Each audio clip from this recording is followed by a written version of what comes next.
Salut tout le monde et bienvenue dans votre nouvel épisode de The Trick Play. C'est le dernier épisode de la saison régulière de College Football puisque ce week-end a eu lieu la Rivalry Week. Je suis ce soir, lundi soir, avec Elio et Robin. Salut Robin. Salut Gus, salut Elio, comment ça va les gars? Ça va très très bien. Elio, comment tu vas du coup? Eh ben, ça va extrêmement bien. Et avant qu'on ne Rappelle parle que pas de tu ce étais match, énervé il y a 20 secondes. oui, non, oui, alors je suis énervé sur certains points de.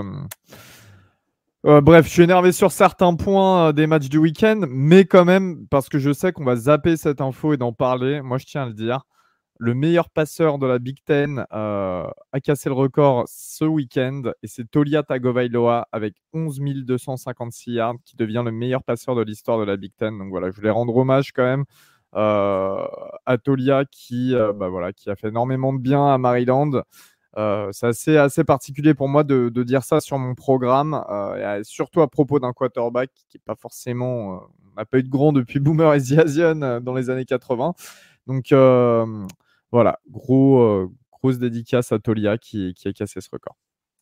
Moi, je pensais que tu étais énervé parce que ce week-end, malgré les grosses affiches, il n'y a pas eu d'upset finalement. En fait, tous les favoris ont gagné dans le top 10, hormis Louisville et Ohio State. Mais bon, Ohio State jouait face à Michigan.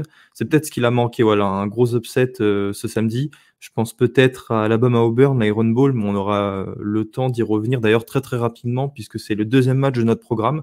Programme qui va commencer avec The Game, la plus grosse rivalité du college football, qui, comme tous les ans, a lieu lors de la Rivalry Week entre Buckeyes et Wolverines. Les Buckeyes étaient classés numéro 2 au classement du comité et Michigan était à la 3e position. Et ce sont les Wolverines qui se sont imposés pour la 3e fois d'affilée. C'est donc la 3e fois que Ryan Day perd face à Michigan. D'ailleurs, accessoirement, c'est aussi la première fois depuis 1997 que Michigan bat Ohio State 3 fois d'affilée. On sait que les 20 dernières années avaient été très très compliquées pour Michigan, et c'est un euphémisme. Ils perdaient quasiment tous les ans depuis l'équipe championne en nationale de Michigan en 1998. Et là, voilà, le momentum est revenu entre les mains des Wolverines. Qu'est-ce qu'on peut dire de cette rencontre, j'ai envie de dire, sur ce qui s'est passé, non pas forcément les enjeux. Au final, on a eu le match auquel on s'attendait, un gros duel défensif. Ouais, en fait, très intéressant et pas intéressant en même temps. On n'a rien appris de ce match, j'ai envie de dire. On se retrouve un peu dans la même configuration que l'année dernière avec Michigan qui bat Ohio State, mais j'ai pas l'impression d'avoir vu un Michigan surdominant et ça a été un petit peu mes impressions sur les Wolverines tout au long de la saison sur les gros matchs. Et j'ai l'impression qu'on a le même Michigan que l'année dernière qui se dirige vers les playoffs. Bon, on va parler de la finale de Big Ten avant, mais voilà. En face, Ohio State, une nouvelle fois décevant. 3e fois, comme tu l'as dit, qui perdent le big game d'affilée. Je pense qu'il va falloir faire quelque chose avec Ryan Day, mais c'est vrai que sur le terrain, au niveau du contenu du terrain, les défenses ont bien joué. La D-line de Michigan a clairement gagné le match-up face à la O-line d'Ohio State. Mike Cord était souvent sous pression. Au niveau des DB d'Ohio State, c'était quand même pas terrible. Il y a JJ McCarthy qui passe quelques passes et d'ailleurs des passes ultra importantes, notamment un touchdown, mais qui C'est une devrait très être belle passe, large. Moi, j'ai des souvenirs de passes dans des toutes petites fenêtres, notamment Exactement. sur le touchdown. Et en fait, des joueurs du niveau d'Ohio State, ces passes-là, elles doivent être déviées ou interceptées. Ça doit créer des turnovers, ou des passes défendues, quoi. Et non, j'ai trouvé ça dommage. Pareil, la D-line, je ne l'ai pas trouvé folle. On en parlait lors de la preview de ce match pendant notre live Twitch en disant que Ryan Day, à nos yeux, il a beaucoup d'or entre les mains avec d'énormes prospects, etc. Mais il les a jamais réellement menés tous à leur top niveau et notamment au niveau de la défense. Jim Knowles aussi est responsable de ça. Et puis là, ça s'est vu face à Michigan. J'ai pas trouvé Michigan ultra dangereux en attaque, pas plus que ça, mais ils ont fait le job. Et ça, c'est une bonne chose de la part des Wolverines, c'est d'avoir finalement maintenu confiance tout au long du match et ça a terminé par payer. Voilà, on est à moins d'un touchdown, mais c'est la victoire la plus importante de la saison probablement pour le programme. Ah oui, elle l'est, mais moi j'ai flippé à la fin pour Michigan, là, quand Kyle McCord a commencé à nous sortir un dernier drive à la Bryce Ouais, Young au face à retour. Auburn en Ouais. 2021. Là, quand. Parce que si je dis pas de bêtises, non, c'est sur le dernier drive, avant qu'il se fasse intercepter Ouais. presque dans la red zone de Michigan, il enchaîne 2 passes magnifiques. Et là, je me suis dit, oh putain, il a attendu tout le match pour le faire. Ça allait se passer comme face à Notre-Dame. Et non, à ce moment-là, je t'avoue que j'ai eu peur pour Michigan, mais c'est vrai que tout au long du match, à aucun moment, en fait, j'ai pensé que Ohio State pouvait le faire. Surtout que, si je dis pas de bêtises, Kyle McCord se fait intercepter une première fois dans son camp, ce qui amène après le touchdown de Blake Corum, le running back d'ailleurs, qui qui a couru pour 88 yards et 2 touchdowns, son 22e touchdown de la saison. Derrière une O-line qui a encore été exceptionnelle. Et ça, faut aussi le mentionner, hein, Zach Zinter, le centre, s'est blessé, car la carrière Ouais, finie avec. enfin, carrière universitaire finie, effectivement, hein. On ne sait pas pour la NFL, mais c'est Ouais, il une. ira, je pense. Hein. Oui, oui, il ira. Après, c'est une blessure qui est quand même assez grave, hein. En fait, il s'est fait rouler dessus par un D-line qui était en train de tomber. Du coup, sa jambe a été un peu à l'image de celle de Jordan Travis. En Prise fait, en porte-à-faux, un peu, non? ouais, c'est ça. En gros, la jambe, elle est restée. En gros, il y a un joueur qui est venu sur sa jambe et du coup, ça lui a cassé la jambe. Comme Jordan Travis, en fait. Sauf que là, c'est juste un D-lineman qui tombe sur un pancake et qui, au final, se retrouve sur sa jambe. C'est une grosse perte pour Michigan, quand même. Bon, ils ont tout ce qu'il faut Oui. pour compenser cette perte, on va Mm. dire. Mais c'est un All-Pro. Enfin, ça va être normalement, c'était censé être un All-American, je Ah pense, oui. cette année. Ou en concurrence avec le centre d'Oregon dont j'ai oublié Ouais, le nom, mais en tout Jackson cas, il Power était clairement Johnson. Mais très favori. Ouais. Mm. effectivement, il était parmi les favoris pour être All-American et être parmi le Mm. meilleur centre du pays. Ça pose je pense, un problème de profondeur d'effectifs que Michigan n'aurait pas, enfin n'a pas, parce qu'ils ils recrutent très bien sur la ligne offensive. Ouais. Donc, c'est une Ouais, ils sorte ont de la meilleure faux. ligne du pays, hein, non? Oui, oh, attention. Mais effectivement, oui. Bon, pourquoi Euh, pas? Non? non, je suis d'accord. Bah, en fait, ça fait 2 ans qu'ils ont le Joe Moore Award. Moi, j'aimerais bien qu'il change un peu de main et qu'il aille du côté d'Oregon. Ça- mais sinon, non, on est d'accord qu'ils ont une top 3 ligne offensive du pays, si Et ce n'est numéro 1. Et tu avais Mais vu la stat ou pas, Rob, justement, qui appuie bien ce que tu dis, que ouais. sur les 22 touchdowns de cette année de Blake Corum, il y en a 20 qui ont été de moins de 5 yards. Ah, Bon, mais en ça, général, ça veut quand même dire que ta ligne offensive te permet de gagner pas mal de yards avant d'être touché, non? ouais, bah, c'est ça. En gros, de toute façon, c'est que de la goal line. Et c'est d'ailleurs pour ça que Black Corum est dans le. Si Elio poussait un coup de gueule tout à l'heure, je vais en pousser un. Mais c'est pour ça que Black Corum, il est dans les finalistes du trophée pour le meilleur running back de l'année, juste parce qu'il a marqué 22 touchdowns. Mais sur les 22, il y en a 20 qui sont des pushs de 5 yards. Bon, certes, il a marqué des points, mais même toi, tu marques ton touchdown à ce niveau-là. Tu vois, il reste 5 yards, tu as la ligne de Michigan derrière, tu le marques quand même. Donc, petit coup de gueule pour le fait qu'il soit pas dans les meilleurs running backs qu'il soit dans les meilleurs running backs du pays, alors que cette année, il y a tellement de running backs qui méritent d'y être plutôt que lui, tu vois. Mais justement, moi je trouve, en parlant de Blake Corum, que Michigan a complètement joué avec ses forces. Ouais, La je suis O-line, d'accord. le jeu à la course, Mike Carty de temps en temps qui passe des balles intéressantes. Bah, Mais comme qui j'ai a dit, plus lancé d'ailleurs que face à Penn State ou lors des oui. matchs où il n'y avait pas de Jim Harbaugh ou face à Maryland, par exemple, non? Et ça, tu vois, c'est dans l'esprit de un petit peu déjouer l'adversaire parce qu'on sait qu'Ohio State s'attendait vraiment à beaucoup de jeux à la course. Et non, ils ont réussi à bien balancer. Et je trouve que Michigan a eu cette aisance d'esprit de le faire, contrairement à Ohio State qui, en fait, pour moi, les Buckeyes, c'est compliqué quand même. Ils ont un comité de receveurs exceptionnel. Finalement, les jeux, ils sont tous appelés pour Marvin Harrison. Alors, il s'en sort bien, hein, 5 Un match réceptions, énorme. 118 yards, un touchdown, tu vois. Mais en dehors de ça, c'est beaucoup de jeux téléphonés. Moi, quand je regardais les plays offensifs, ça ne m'impressionnait pas. Alors qu'il y a 10 000 options à côté. On retrouvait Meka avec Buka qui avait seulement 3 réceptions. Bon, il a un touchdown parce que c'est un bon joueur. Stover, Mais pareil, moi, 3 réceptions. Fleming, 3 réceptions. Alors que si tu distribues beaucoup mieux le ballon, Mhm. enfin, Michigan, ils ont pas à part Johnson, ils n'ont pas les meilleurs DB du monde non plus, hein. Je pense qu'Ohio State aurait pu largement appuyer son jeu à la passe de manière plus réfléchie que ce qu'ils ont proposé.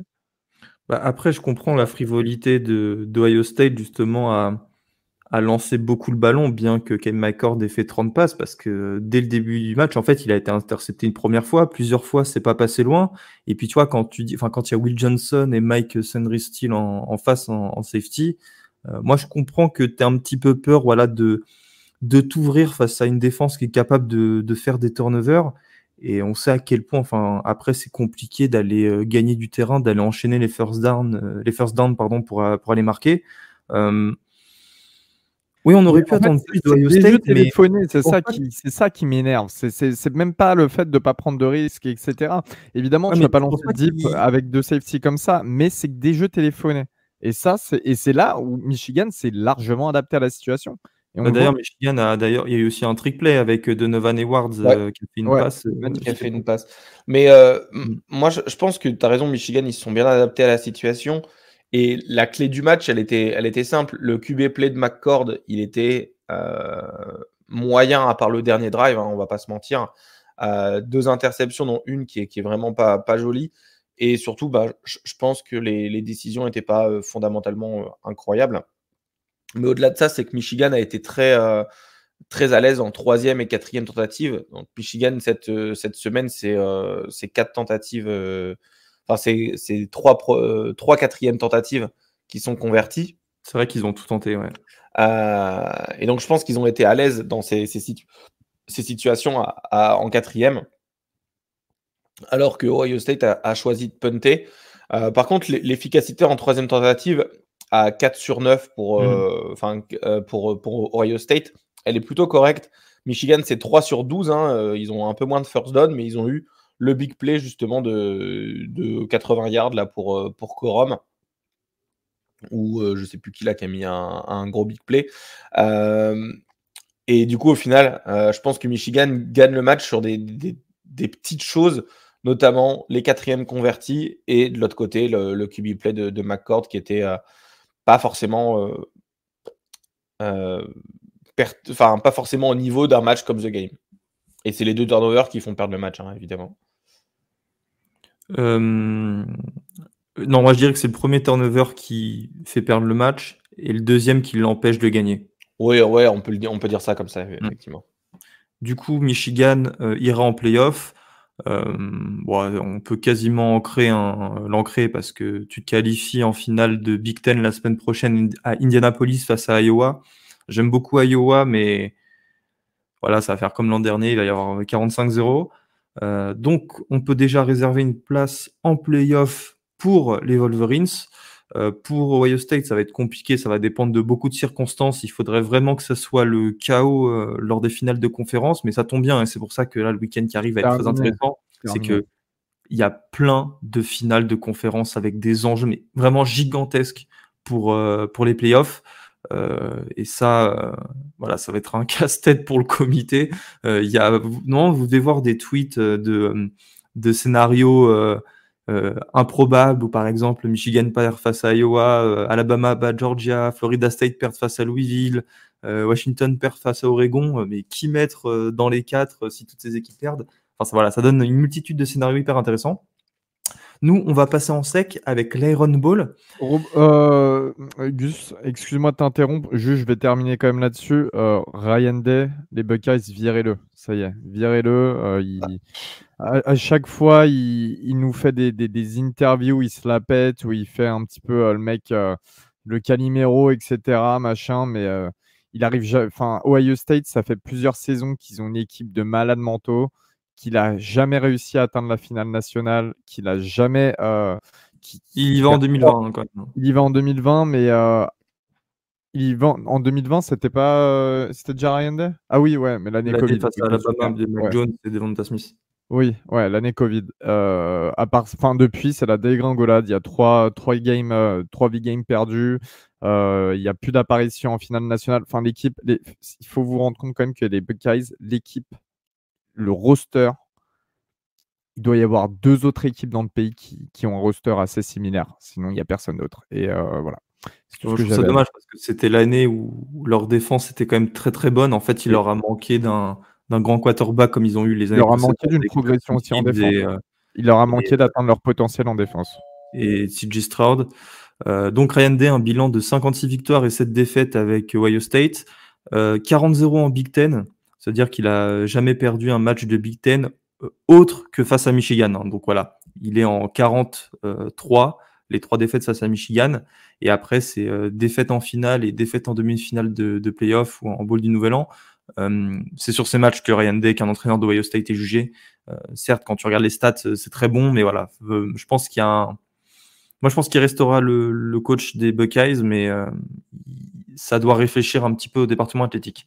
On Ouais, passe en fait. clairement, hein, parce que juste, je finis, mais Ohio State, tu peux pas te permettre. J'en parlais justement avec une amie qui est fan de Ohio State, qui vient de l'Ohio, et en fait, elle me disait, t'as beau avoir fait 11 victoires, une défaite, si ta défaite elle est contre Michigan, c'est vraiment, enfin, c'est impossible de garder ton coach. Et elle-même, qui était pour justement Ryan Day qui continue, après la défaite contre Oregon notamment à l'époque, au final là elle se dit il est temps de le virer, donc justement parce que ça a 3 défaites d'affilée contre l'ennemi de Michigan qui était pas arrivé depuis les années 90 il me semble, donc ouais effectivement c'est même dans l'Ohio ça veut commencer à virer Ryan Day. En sec, on a cité un miracle, mais à mon sens, le miracle était du mauvais côté. C'est Alabama qui s'impose dans la mythique rivalité face à Auburn, 27-24, grâce à franchement, une action de très, très grande classe de Jalen Milroe. Je remets dans le contexte, Alabama a eu du mal toute la rencontre.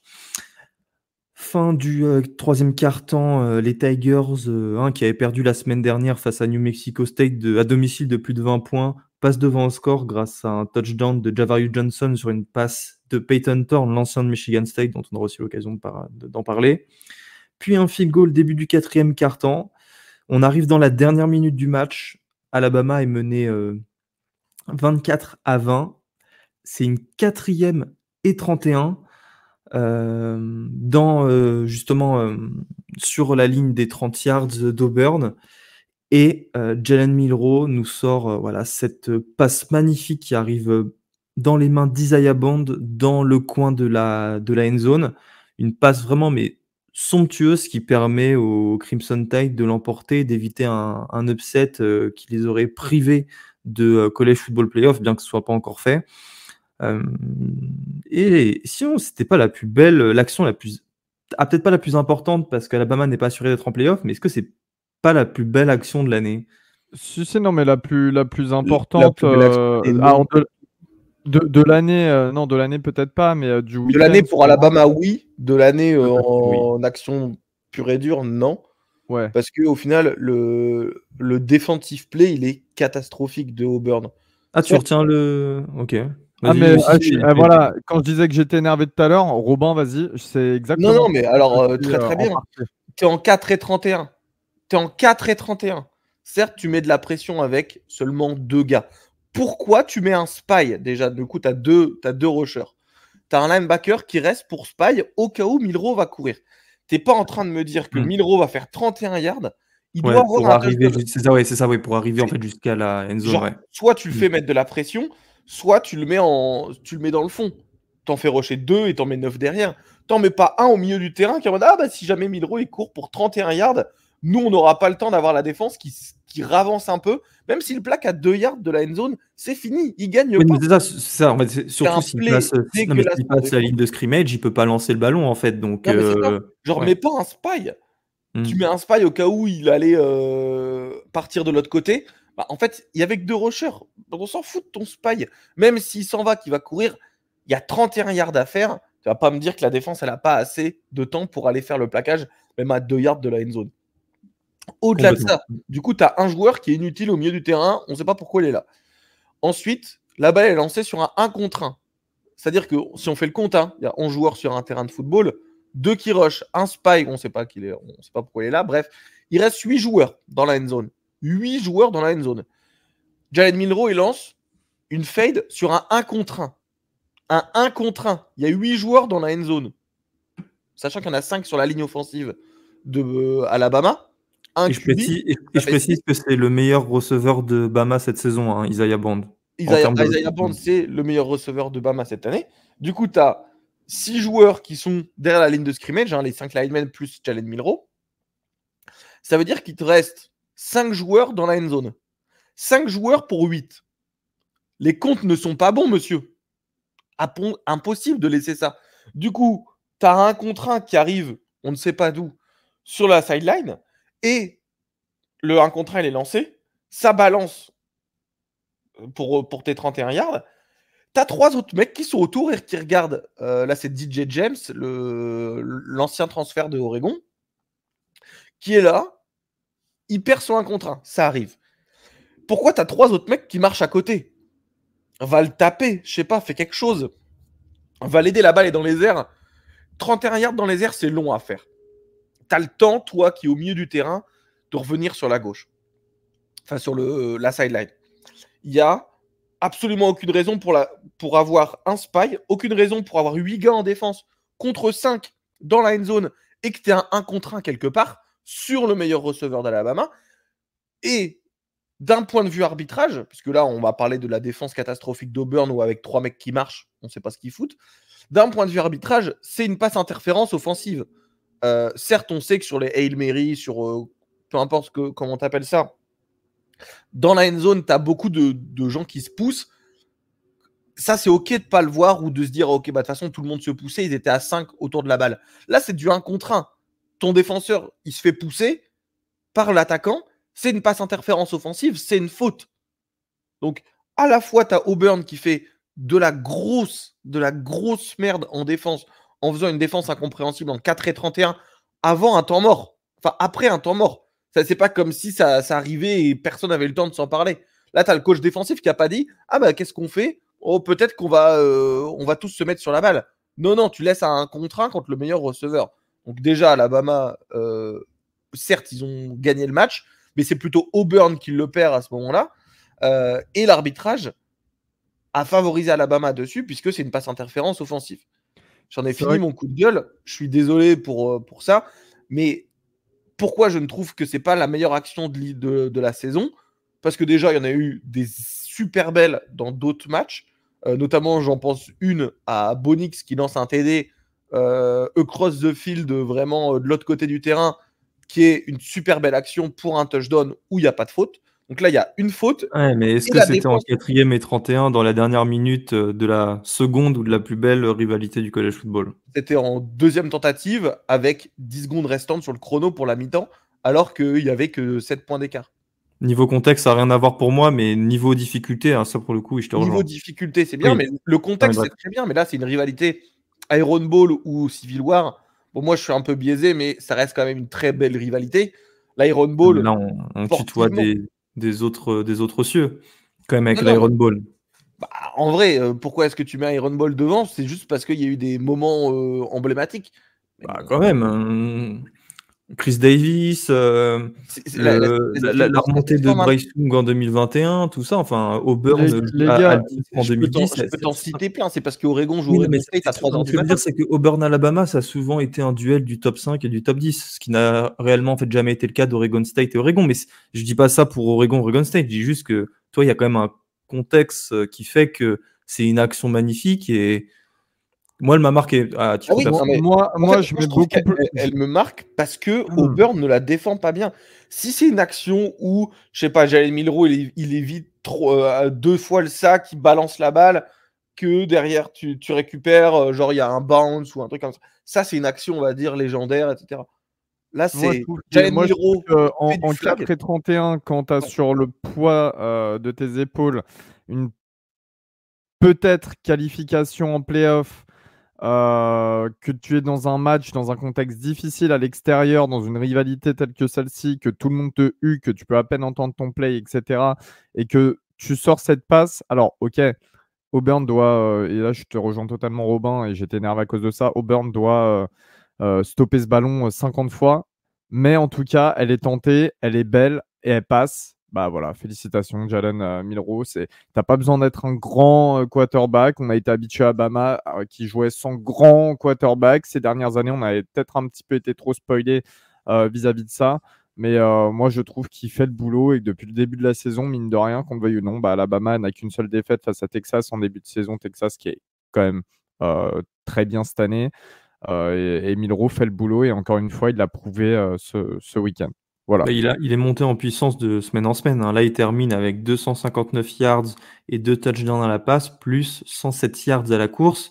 Il fait une très très belle saison. Bon, à la fin du match, il s'est un petit peu enflammé là quand il disait que ces motherfuckers me donnent le Iceman. Mais bon, je peux pas lui en vouloir. Enfin, quand t'es dans un moment de tel bonheur, adrénaline, que tu dis n'importe quoi et moi je serais le premier à dire n'importe quoi. Donc moi ça m'a plus fait rigoler qu'autre chose, plutôt que les gens qui l'ont pris premier degré, pour être honnête. Mais voilà, ça permet à Alabama de terminer sa saison régulière avec 11 victoires et une défaite. Pour être honnête avec vous, après le match face à UCF et celui face à Texas, je ne penserais pas qu'Alabama serait capable d'avoir ce bilan. Mais encore une fois, c'est la force des coachs comme Nick Saban, ou aussi Tommy Rees, qui a beaucoup été critiqué, mais qui a su redonner de la vie à cette attaque. Voilà, maintenant Alabama rencontre Georgia la semaine prochaine à Atlanta au Mercedes-Benz Stadium pour le titre, et pourquoi pas rêver d'une qualification en playoff. Je pense qu'on aura le temps de reparler des différents scénarios, mais Alabama n'a pas son destin entre les mains, mais peut avoir un beau destin, voilà, s'il faut dire quelque chose là-dessus. On va passer à un gros morceau, les gars, la Pac-12, qui encore une fois avec, bon là je pense surtout à deux rencontres, la Civil War et la Apple Cup, qui ont une place allez, particulière dans nos cœurs et dans les cœurs des fans de Pac-12 et du college football, parce que c'était leurs dernières éditions, leurs dernières vraies éditions en tant que membre, en tant que duel entre membres de la Pac-12. Hein. Je rappelle, pour ceux qui vivent dans une grotte, que Oregon et Washington partent en Big Ten l'année prochaine, et que Washington State et Oregon State sont laissés pour compte en Pac-2. L'an prochain, ce sera la Pac-2. Ils joueront avec un calendrier Mountain West et d'autres rencontres par-ci par-là. Voilà, ce qui fait que ces deux matchs avaient se disputer dans un contexte particulier. On va commencer avec la Civil War, Robin, Oregon State. C'était le 127e match de rivalité. Ouais, effectivement, 127e match de rivalité, et c'était il me semble, la 6e fois seulement que les équipes se rencontraient en étant classées tous les deux. Des fois c'est Oregon State, des fois c'était Oregon, etc. La bataille pour l'état d'Oregon était clairement en jeu. Peu importe le bilan statistique des victoires-défaites, si tu gagnes le dernier, t'as les bragging rights, hein, t'as les droits de te la péter jusqu'à la prochaine rivalité. Donc c'était vraiment important de le gagner, déjà de part pour l'aspect rivalité face au petit frère de l'État, on va dire, mais également d'un deuxième point de vue, place pour le championship game de la Pac-12, parce qu'Oregon n'avait pas validé encore sa place. Arizona, qui fait une saison tonitruante, était encore en lice. Donc s'ils battaient Arizona State, on en parlera juste après, quand ils battaient Arizona State, ils avaient leur destin pas en main, du coup. Malgré la victoire, en fait, ils étaient obligés d'espérer une défaite d'Oregon.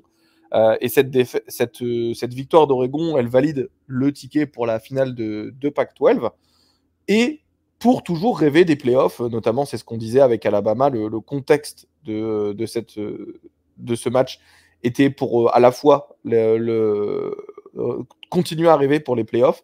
Donc là, Oregon se permet de toujours rêver pour les playoffs et de prendre sa revanche sur leur seule défaite de l'année, qui est Oregon, qui est Washington. Et cette défaite, elle sera potentiellement vengée. La défaite donnera une place en playoff à Oregon, si évidemment Michael Penix est en bonne santé. On en parlera dans je pense, la partie sur l'Apple Cup. Mais sinon, d'un point de vue purement sportif, le match sur le papier, ça allait être très compliqué pour les deux équipes, puisque Oregon était classé 6e et Oregon State classé 16e. Mais au final, Oregon a dominé de bout en bout. Hein. Ils prouvent bien qu'ils sont dans la course au playoff. Du côté individuel, on a Bo Nix qui a signé encore une fois une super performance. Hein. Il n'y a pas eu un seul mauvais match de l'année. La performance, 367 yards à la passe pour 2 touchdowns, hein, avec un taux de complétion à 82,5% en lançant 33 passes sur 40. Et au final, il rajoute un touchdown à la course avec 30 yards hein, sur une read option en gros. Finalement, il reste une chose importante, c'est justement, je t'en parlais un peu pour le drive avec Jalen Milroe. Le dernier drive avant la mi-temps de Bo Nix, c'est d'une toute beauté. Ça prouve à quel point il est dans cette course au Iceman avec Jaden Daniels. Il a fait un super drive alors que Oregon menait seulement de 7 points. Il reste 50 secondes avant la mi-temps. Bo Nix lance des superbes, vraiment des superbes passes, il n'y a pas à dire, dont une extrêmement compliquée, où en gros il roll à droite et il lance de l'autre côté du terrain pour une 50aine de yards, 44 yards il me semble, ce qui est humainement très très dur à faire physiquement pour ton corps, et surtout de le faire dans ce moment-là. On peut dire, hein, ça peut se qualifier de Iceman moment, on va dire. Sinon, d'un point de vue collectif, la force du jeu d'Oregon State, c'était le jeu à la course. Et ce jeu à la course a été totalement muselé hein, par Oregon. Damien Martinez, on prend toujours un des meilleurs running backs du pays actuellement. Seulement 38 yards à la course, alors que d'habitude, il fait plus d'une centaine par match. Et toute l'attaque d'Oregon State, hein, même avec DJ Uiagalelei qui court assez souvent, seulement 53 yards à la course pour l'équipe entière. Voilà. Au final, il n'y a pas eu match d'un point de vue sportif. Oregon remporte 31-7 ce match et se qualifie pour la finale de Pac-12 pour la revanche. Donc j'ai bien hâte. Et Rob, justement, je voulais te demander pour cette finale de Pac-12 face à Washington, est-ce que ça fait partie de ton top 5 des matchs les plus stressants de ta vie là? Ah, mais là, tu sais pas, mais ça va être. En plus, ça va être l'enfer parce que ça se joue vendredi. Hein. D'ailleurs, on en reprécisera tout à l'heure, hein, mais ça se joue dans la nuit de vendredi à samedi à 2h du matin. Et en fait, je suis obligé d'être présent au club de foot au Québec pour lever la bannière de champion. Donc en fait, je vais absolument pas pouvoir me préparer mentalement à ce match toute la journée. Du coup, ça va être peut-être mieux comme ça. Hein. un peu, ouais, t'as raison, ça va être un peu dur de se retrouver. Au final, je vais avoir genre 10 minutes pour rentrer à la fin de la levée de bannière et mettre le match. Donc ça va être intéressant. Je pense un match vendredi soir, finale de Pac-12 avec une place en play-off. Je vais trouillomètre au niveau marron, mais en fait j'ai confiance dans Oregon. Surtout avec un Penix qui est très diminué. On y vient. On en parle pour l'Apple Cup, je pense. Parce que Washington a battu dans l'Apple Cup, hein, pour le coup, à la différence de la Civil War dont on n'a pas encore d'informations, l'Apple Cup entre Washington et Washington State a été renouvelé jusqu'en 2028. Hein. Les deux programmes vont continuer à s'affronter bien qu'ils ne seront plus dans la même conférence. Hein. Big Ten pour l'un, Washington, et pour l'autre, Washington State, on ne sait pas encore. Pac-12 ou Mountain West, certainement. C'est un field goal en fait qui a permis aux hommes de Kallendeber d'éviter la surprise au pire des moments, puisque c'est la rivalry week, et la rivalry week est souvent le week-end des upsets, et encore une fois Washington y a échappé, et ça a été une constante sur toute la saison, hein, ce qui leur permet de rester invaincus. Qu'est-ce qu'il faut dire sur ce match? Oui, Michael Penix semble s'être blessé. On n'a pas vraiment d'informations, mais je pense qu'on peut le déduire. Il se serait fait mal aux côtes, d'après ce que disent beaucoup de sportifs, quant à sa façon de marcher et de respirer. Je le dis avec un degré de certitude assez bas, parce que c'est pas une information qu'on peut confirmer, mais voilà, il semble ne pas être au top de sa forme physiquement. Et ça, c'est dans la perspective du match face à Oregon la semaine prochaine.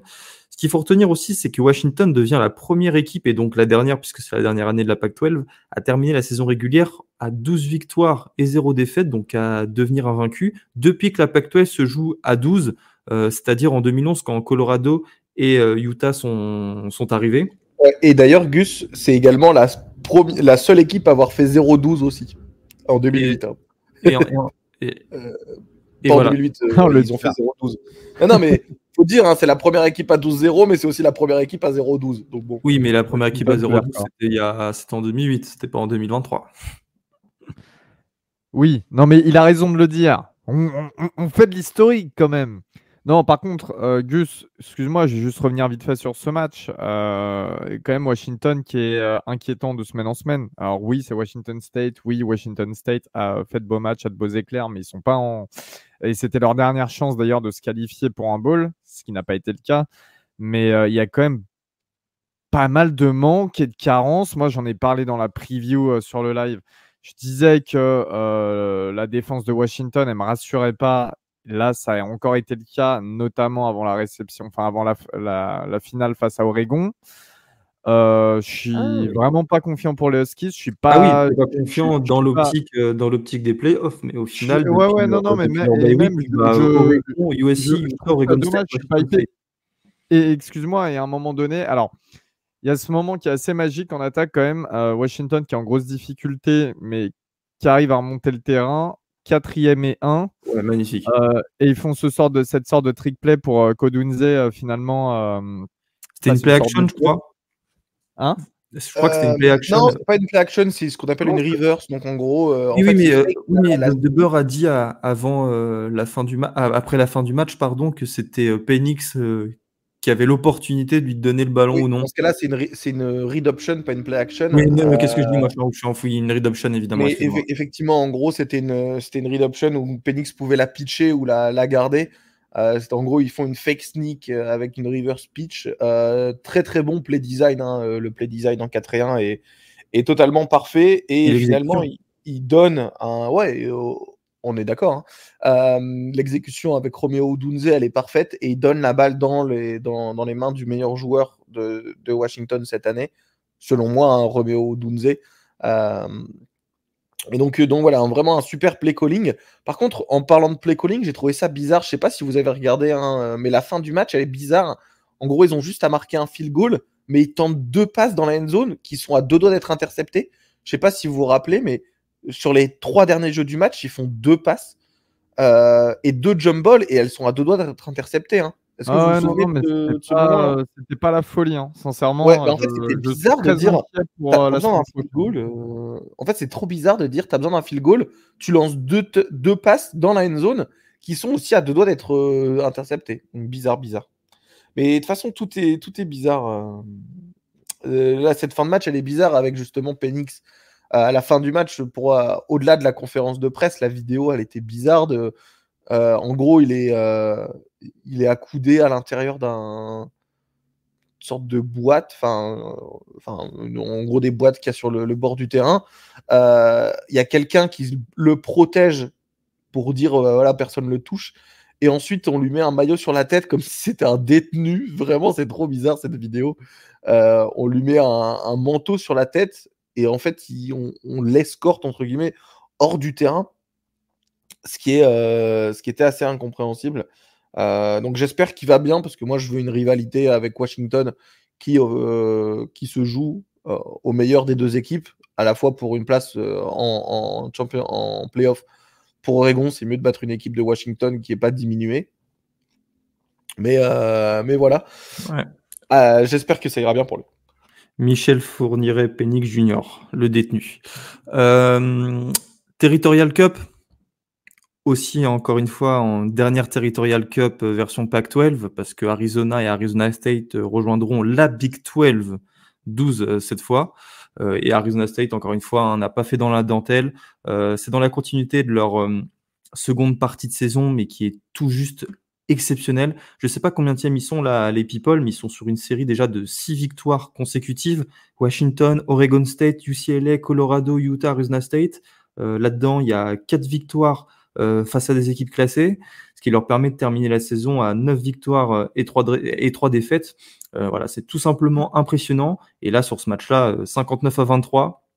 Et encore, les 23 points d'Arizona State sont arrivés en en fin de match, parce qu'Arizona a commencé à faire un petit peu tourner, ou du moins a mis à contribution plus de joueurs. Retenons la performance de Noah Fifita, leur quarterback qui a remplacé Jayden Delora et là qui s'annonce comme une future star du college football. 527 yards et 5 touchdowns à la passe, dont 266 et un touchdown pour son receveur true sophomore Teiteora Macmillan. Ce qu'il faut aussi retenir, c'est que c'est le 22e quarterback de FBS depuis 2000 à avoir lancé pour au moins 500 yards et 5 touchdowns en complétant plus de 70% de ses passes. Donc là aussi, il lance beaucoup et il lance de façon précise. Ça appuie encore plus sa performance. Mais Arizona n'ira pas en finale comme l'a bien dit Robin tout à l'heure, n'ira pas en finale de Pac-12 parce que Washington et Oregon ont remporté leur rencontre. Sur nos documents, c'est écrit RIP Pac-12. Je pense qu'on a encore beaucoup de choses à dire pour revenir sur la fin de la Pac-12, mais je serais très chaud pour faire des épisodes sur l'histoire de la Pac-12, tout ça, et je pense qu'il y a beaucoup de choses à dire. Là, on se perdrait peut-être un petit peu si on en parlait maintenant. Donc c'est pourquoi et UCLA qui finissent par 2 défaites leur calendrier Pac-12 et surtout qui finissent. Ah bah tiens, oui, vas-y, je te laisse les citer, les 2 défaites de USC et UCLA rapidement, s'il te plaît. En gros, USC a perdu la semaine dernière contre UCLA puisqu'ils n'ont pas joué cette semaine. Et ensuite, ils ont perdu contre UCLA a perdu contre Cal. Et c'est assez marrant de dire qu'en fait, la faute, en gros, le fait que la Pac-12 implose, c'est que USC et UCLA se sont barrés en Big Ten. Au final, USC finit à 5-4 dans la conférence, 5 victoires, 4 défaites. Et UCLA, 4 victoires, 5 défaites. J'ai envie de dire un gros chais pour ces 2 programmes. Ils ont voulu causer la fin de la Pac-12. Résultat, ils n'arrivent même pas à la gagner. Ou au moins à être compétitifs dans cette conférence. Donc, bonne chance en Big Ten. Et un gros doigt du milieu. On peut passer à la Gouverneurs Cup, Gus. Désolé, c'est Elio qui a dit qu'il était énervé, résultat c'est moi qui... Non mais ouais, grave, j'étais imprégné je crois de cet énervement, mais Chip Kelly qui risque d'être viré incessamment sous peu, on l'a pas encore. Ah oui, c'est vrai. C'est pas officiel pour l'instant. Mais il va falloir que ça arrive vite, parce que là avec le coaching carousel dont on va parler dans une dizaine de minutes... comme Ryan Day, il va falloir que ça arrive vite. Vite. Ah, mais il y a plein de coachs, va falloir vite en trouver un nouveau s'ils le virent. Faut faire ça vite. Mais bon, j'ai confiance dans les agents du college football qui se feront un fric monstre, notamment celui qui est l'agent de Jimbo Fisher et de Michael Coe. Vous comprenez quel est le lien entre les deux, Texas A&M. Ça, c'est bien beau aussi. Le Mino Raiola du college football. La Governor's Cup entre Kentucky et Louisville. Kentucky a anéanti les espoirs de college football playoff de Louisville, qui était classé 9e au classement du comité, si je dis pas de bêtises. Victoire 38-31 dans un super match, une victoire qui a été acquise à la fin de la rencontre sur encore un touchdown de Ray Davis. Ray Davis qui termine avec une fiche de statistiques à 76 yards et un touchdown dans la course, plus 51 yards et 2 touchdowns à la réception. Dont justement son dernier touchdown de 37 yards était à la course il en avait inscrit un juste auparavant pour repasser devant au début du 4e quart-temps. Kentucky avait fait un début de saison, un petit peu comme ce qu'on a avec Kentucky depuis quelques années, des saisons assez anonymes. Et là, ils viennent la sauver avec cette victoire à Louisville, chez le rival, pour l'empêcher d'aller en play-off, même si ça aurait été improbable. Et c'est une victoire qui doit faire beaucoup de bien aux fans des Wildcats, qui se sont fait peur là dernièrement, parce qu'il y a eu des rumeurs très très fortes de Mark Stoops à Texas A&M, mais ça aussi on y reviendra après. Finalement, ça ne s'est pas fait. Louisville affrontera Florida State la semaine prochaine dans le match du titre de l'ACC. La rencontre aura lieu dans la nuit de samedi à dimanche à Charlotte, dans le stade des Panthers. Et Louisville, vraiment, je pense qu'on va vite fait parler de Florida State après, mais Louisville qui aurait pu, qui a la possibilité de remporter le match ce week-end, et je trouve Je suis un peu Ouais. déçu du scénario final de cette rencontre face à Kentucky parce que ça aurait mis beaucoup Leur de choses en saison, perspective. C'est dommage, mais leur très belle saison de c'est vrai Louisville. que leur saison est exceptionnelle avec, À leur dédier la saison qui est énorme. avec le retour ouais, de Jeff Boehm, l'ancien quarterback.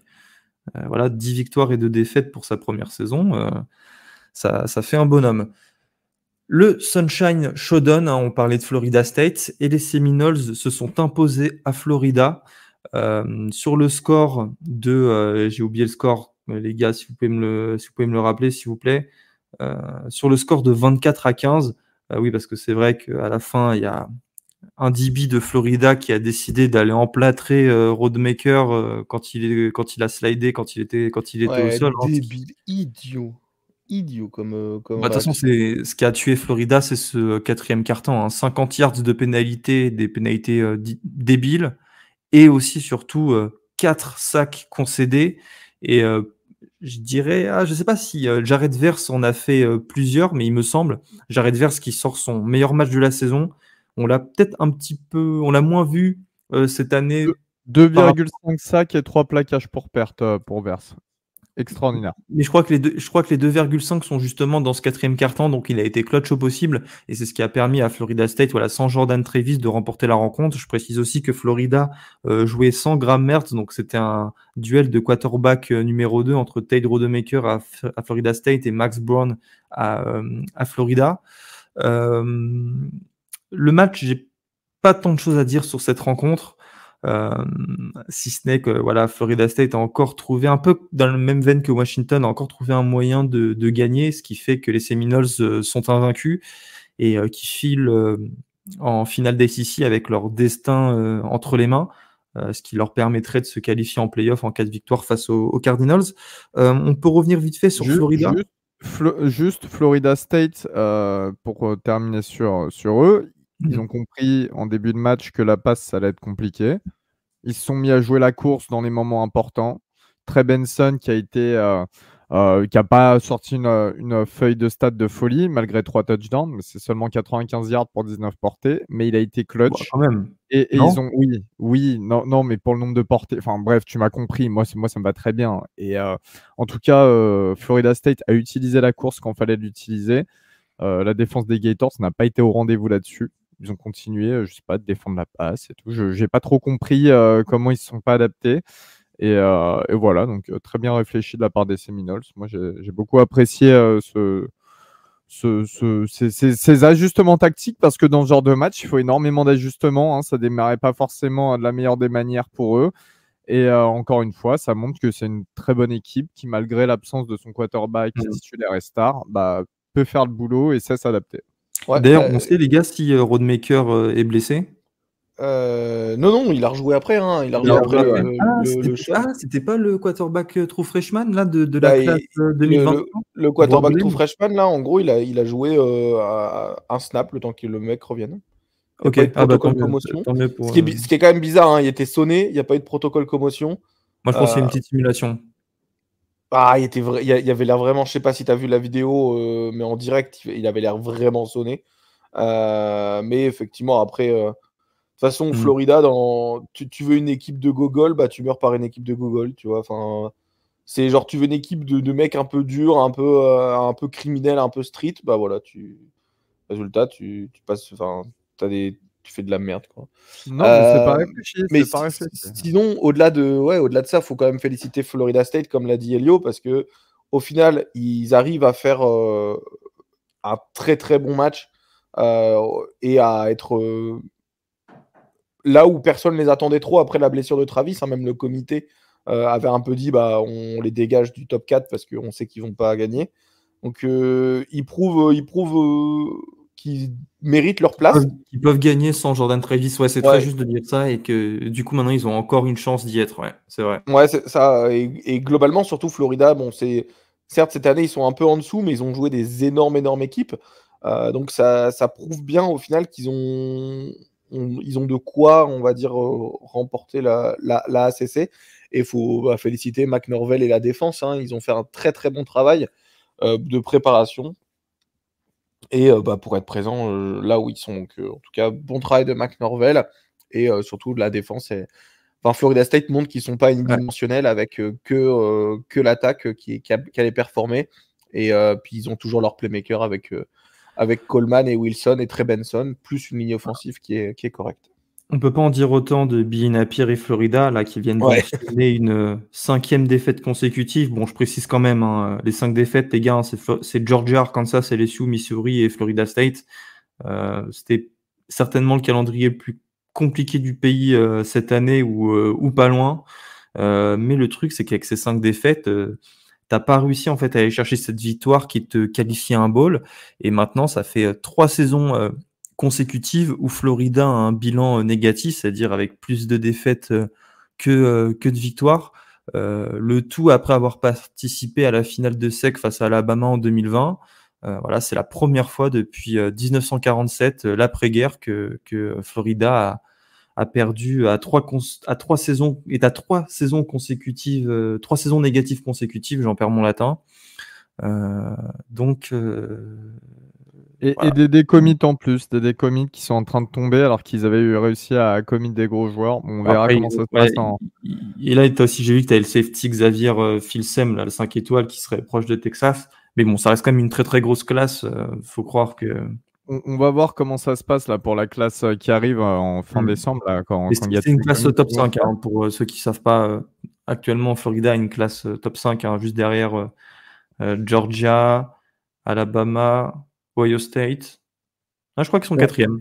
Faudrait vérifier. On On en reparlera parlera. de Florida pendant les previews, parce que maintenant c'est terminé, on les verra pas en bowl, donc pendant les previews de la saison prochaine. Mais voilà, moi j'attends de voir la 3e année de Billy Napier qui s'est construit ses classes, etc. J'attends souvent pour un coach dans ce genre de situation avec des bonnes classes la 2e, 3e année, et l'année prochaine va être très Va falloir qu'il fasse vite, déterminante parce que les Florida, Gators. cette année, je crois que c'est le 15e meilleur roster en termes de talent du college football. Et même si le calendrier est très compliqué, je pense pas que les fans de Florida soient si patients que cela. Surtout que Dan Mullen a beaucoup été critiqué, mais au final, son bilan reste respectable. Donc voilà. On passe au coaching carousel. On va faire un laïus d'une petite dizaine de minutes avec tous les mouvements qui ont eu lieu, parce que là, vous le savez, c'est toujours comme ça entre la Rivalry Week et les finales de conférence. C'est la semaine où, en général, les coachs de college football sont virés et sont nominés. On commence avec Michigan State. Michigan State, Robin, qui accueille Jonathan Smith. Ouais, bah c'est une très très belle pioche pour les Spartans. Les Spartans sortent d'une saison très très compliquée avec un avenir qui est très incertain, parce qu'ils ont des classes de recrutement qui sont en train de s'affaiblir à vue d'œil. Au-delà de ça, ils ont également une grosse difficulté après avec le coach, notamment c'était Mel Tucker, qui est parti, qui a dû être licencié, il me semble. Enfin, qui a été licencié à cause d'affaires d'agression sexuelle. Et au final, Michigan State se retrouve avec un nouveau coach, Jonathan Smith, qui est hyper fort. Moi, c'est personnellement un coach que j'adore, qui arrive du côté de East Lansing et qui se retrouve avec qui ramène tout son coaching staff presque. Il ramène O-line, D-line, coordinateur offensif, receveur, etc. en tant que, dans tout leur coaching staff. Il va également potentiellement ramener pas mal de transferts. À voir si les gens le suivent, parce qu'on sait que c'est toujours compliqué, surtout là on a notamment Gould, un des meilleurs receveurs de l'équipe de Oregon State. Il parle du receveur, pas d'Eli Gould, sa chanteuse préférée. Effectivement, on a Gould, le receveur, qui était un peu, qui a tweeté en disant un peu, il abuse, tu vois, parce que en gros, à son interview d'arrivée, il a un peu dit qu'il regardait le poste de Michigan State depuis assez longtemps, et que c'était une décision qui était un peu un no-brainer dès la fin de sa saison avec les... J'ai oublié le nom avec les Beavers, pardon.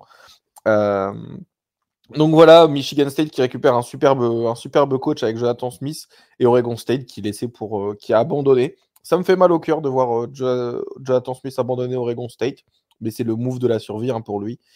Il va être payé beaucoup plus d'argent et surtout il va toucher un très très gros salaire à Michigan State et aussi, enfin, je sais même pas si tu l'as dit, mais il ramène tout son staff. Ouais, Là, si, je l'ai dit, ouais. Tu l'as dit, ouais, Il va ramener des joueurs du port type, de très bons joueurs d'Oregon State, plus il va se retrouver. Michigan State, qu'on le veuille ou non, ça reste un programme assez historique, qui a une base solide et ancrée. Il y a beaucoup de bien à faire du côté des Spartans.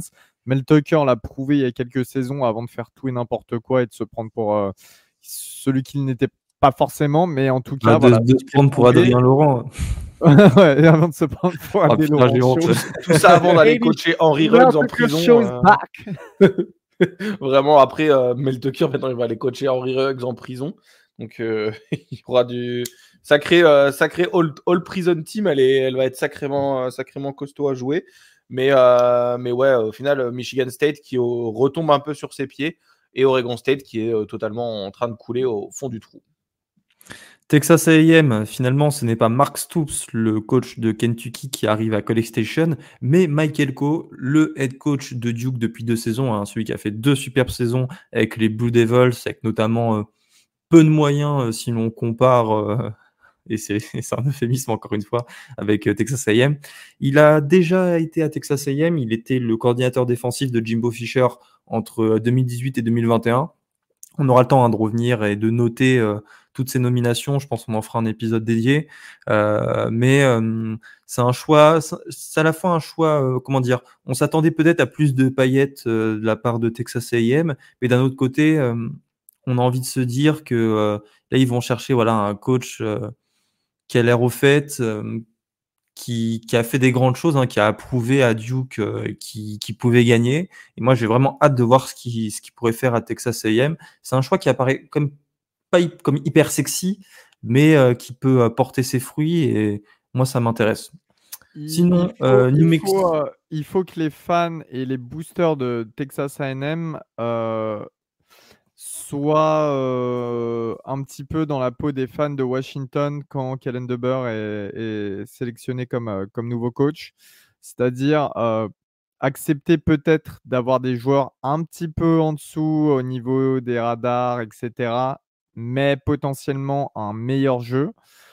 Et oublier les commits de gros stars ou toutes ces choses-là et peut-être revenir à quelque chose de plus basique en termes de recrutement, mais qui offrirait plus d'opportunités au niveau du jeu, au niveau du terrain. Voilà. New Mexico, d'ailleurs, qui a perdu ce week-end face à Utah State, ce qui a permis à Utah State de se qualifier en bowl. Vous avez vu là le touchdown en prolongation en moonwalk du quarterback des Aggies? Je sais pas si vous l'avez vu, mais... Ah non, je l'ai pas vu.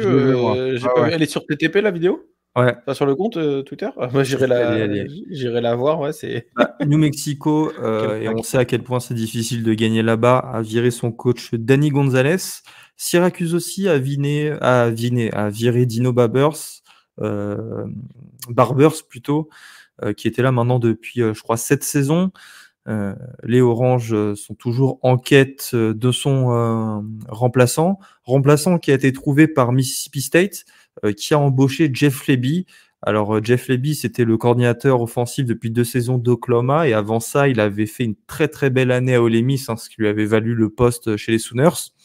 Maintenant qu'un mec comme Jeff Lebby, qui a couvert le scandale à Baylor, on rappelle qu'une étudiante avait été agressée sexuellement par un joueur et lui avait refusé de témoigner contre le joueur, et il a défendu Art Briles jusqu'à la fin, qui n'est d'autre que son beau-père. Un choix qui m'étonne pas trop dans ces facs-là. Et d'un côté, je me dis que c'est un bon coach, mais c'est un sacré connard. Donc désolé les fans de Mississippi State, vous n'y êtes pour rien. Northwestern, vous êtes au courant, David Bourne reste le head coach, c'est une promotion interne, lui qui a réussi à aller chercher une qualification en bowl cette année avec un bilan de 7 victoires et 5 défaites. D'ailleurs, Northwestern a gagné ce week-end, Elio. Ils ont battu qui déjà? Ils ont battu Illinois? Yes, dans la rivalité justement de l'Illinois. Très belle victoire. Non, mais surtout la saison Northwestern qui est pareil, on en reparlera quand on fera les previews Mais la super saison qui saison. était inespérée, on voyait Ouais. peut-être une victoire sur la saison et les mecs, bah non. Non, ça a très bien joué et félicitations à David Brown qui mérite largement, cette confirmation. Et j'ai hâte de voir ce que va donner ce programme dans les prochaines années. Ils sont en train de construire un nouveau stade. Ouais, j'aime bien Northwestern. Moi, il y a un petit truc que j'aime et j'adore leur maillot gothique là. Il est vraiment somptueux. Indiana, Tom Allen aussi après 7 saisons chez les Oilers a été viré. Ça aussi, on s'y attendait. Il était sur la haute 7 maintenant depuis en fait la saison avec Michael Penix. Et il va toucher un très très gros chèque. Ça parle d'un buyout à près de 20 millions de dollars. Et comment une fac comme Indiana peut avoir négocié un buyout aussi cher? Je crois que Je c'est parce comprends qu'en pas. fait, il avait signé un nouveau contrat il y a quelques années, même pas Après la quelques saison années. Ça reste 2020 qu'il Indiana. fait, il re-signe un nouveau contrat, assez, Ouais, assez lucratif. c'est ça, comme il a signé un nouveau contrat en 2020, bah, au final, et qui était un contrat pour 7 ans, il me semble. Bah, il se retrouve à devoir en fait payer 7 ans de salaire, tu vois. Ce qui est. Ouais, mais justement, tu sais, récemment, les facs ont limité les buyouts très chers en échange de très très gros salaires.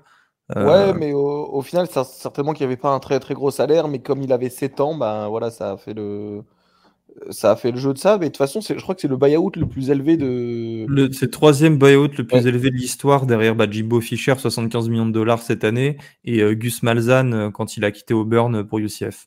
ouais, tu vois. De toute façon, il y a des gens qui disent que le meilleur poste, le meilleur travail du monde, c'est travail de coach viré. Et au final, c'est pas faux, tu vois. Tu Faut restes sur juste le canapé, t'as 22 millions. C'est ça, c'est ça. Faut juste être bon pour pouvoir obtenir ton poste, et après tu peux être une merde, t'auras ton fric. Ouais. Ou alors d'être le fils d'un coach, c'est encore mieux. Enfin Ouais, bref. pas mal d'exemples d'ailleurs. D'ailleurs, tu as raison en parlant de fils de coach. Terry Bowden, je crois, c'est le coach de Louisiana at Monroe, a été viré. Et fils de Bobby. À Houston, Dan Algorson a été viré. À ça, je m'attendais pas trop que Dan Algorson soit viré. Il y a des rumeurs de Chris Patterson, l'ancien head coach qui a été head coach pendant 20 ans de TCU. À Baylor, Dave Aranda, malgré sa saison dégueulasse, a été confirmé, tout comme Sam Pittman à Arkansas. On va revenir sur. Ah non, j'ai une autre info. C'est pas du coaching carousel, c'est plutôt que Delaware a accepté une invitation de la conférence USA et rejoindra donc la première division universitaire FBS, donc division 1A, en 2025. C'est cool que Delaware rejoigne la FBS. C'est un programme qui est quand même assez bon, voire très très bon en FCS. Je rappelle ils ont remporté le titre en 2003 en FCS et qu'ils ont été 6 fois champions de D2. Vous savez, C'est un je programme crois qui a une grosse fanbase. Il n'y a pas de programme dans le Delaware, donc il y avait clairement une place à prendre. Et voilà, la conf USA continue à aller faire ses emplettes en FCS. Oui, Elio? Enfin, oui, Walid je Acharchour, crois que pardon. justement, celui qui leur fait remporter le titre à l'époque, est-ce que non, non, non. Oui. Ça arrive après, mais en tout cas, le plus gros quarterback de l'histoire de Delaware est bien évidemment Joe Flacco. Voilà. Mhm. Juste histoire d'en mettre en Ouais. contexte pour vous Oui. faire comprendre que c'est un programme intéressant qui sait sortir des joueurs assez régulièrement. C'est pas mal Delaware. C'est pas mal. On repasse aux rivalités en commençant par la bataille pour la hache de Paul Bunyan, Battle for Paul Bunyan Axe. Wisconsin se déplaçait à Minnesota et les Badgers se sont imposés. C'est une défaite qui fait beaucoup de mal aux Golden Gophers puisqu'ils n'iront pas en bowl. Et ça, pour le coup, je trouve ça hyper décevant. On avait quand même pas mal d'espoir pour Minnesota. Beaucoup les plaçaient en tant que favoris pour remporter la Big Ten West. Et au final, tu n'arrives pas à te qualifier en bowl. C'est voilà, vraiment décevant. Au moins, ils nous ont offert un très très beau match en début de saison. C'était face à Nebraska, les gars, si je me rappelle bien, là, avec le, le dernier quart-temps ou la prolongation exceptionnelle. Ouais. Ouais. Et concernant les stats, Braylon Allen, 165 yards et 2 touchdowns. Lui aussi à voir s'il se présentera à la draft ou s'il revient à Madison l'an prochain. On va rester en Big Ten West avec Iowa-Nebraska. Nebraska avait besoin d'une victoire pour aller en bowl. Et voilà, c'était sans compter sur les Hawkeyes qui sont allés chercher la victoire à Lincoln, leur 10e victoire de la saison, alors qui marque moins de 25 points en moyenne par match. C'est la seule équipe de l'histoire en FBS à avoir atteint ce nombre de victoires en marquant aussi peu de points. Et ils ont encore eu l'under, hein, en plus sur ce match-là. C'était l'under, il était à genre moins 25 points, enfin moins de 25 points pour les deux équipes, 25,5, qui était déjà le plus bas under de l'histoire. Hein, donc pour ceux qui parient pas, en gros, c'est Las Vegas donne un nombre de points que les ordinateurs pensent qu'il y aura selon les deux équipes. Du coup, des fois, quand Oregon joue Washington, il y a genre 60 points en over-under. Là, ici, on se retrouve avec 25 points qui était le plus bas, et toutes les semaines où Iowa joue une autre équipe de Big Ten un peu éclatée, on se retrouve avec un over-under qui est toujours en 27 points, 26 points, etc. Toutes les semaines, depuis 3-4 semaines, c'est le plus bas de l'histoire, et toutes les semaines, ils reprennent, enfin, ces matchs-là se finissent sous le under. Donc voilà, c'est quand même assez fou de se dire ça. Puis, je sais pas si on va faire une sorte de mini preview des finales de conférence, mais ils vont se remanger 40-0 et ça sera super. Ouais, mais moi je retiens quand même qu'ils sont en finale de Big Ten. Non, ils sont en finale de Big Ten parce qu'ils jouent en Big Ten West. Ouais, mais ils ont gagné leur match. Non, mais excuse-moi. Alors, excusez-moi, je vais juste intervenir. Pourquoi les autres n'ont pas gagné? Elio, toi qui es spécialiste, c'est ta conférence, dis-nous que si t'as pas sa séparation Est-Ouest, ils sont jamais en finale. Ils sont même pas à genre 4 matchs de gagner, tu vois. Enfin, ça fait partie de mes coups de gueule, justement, cette Big Ten West que je trouve putride au possible.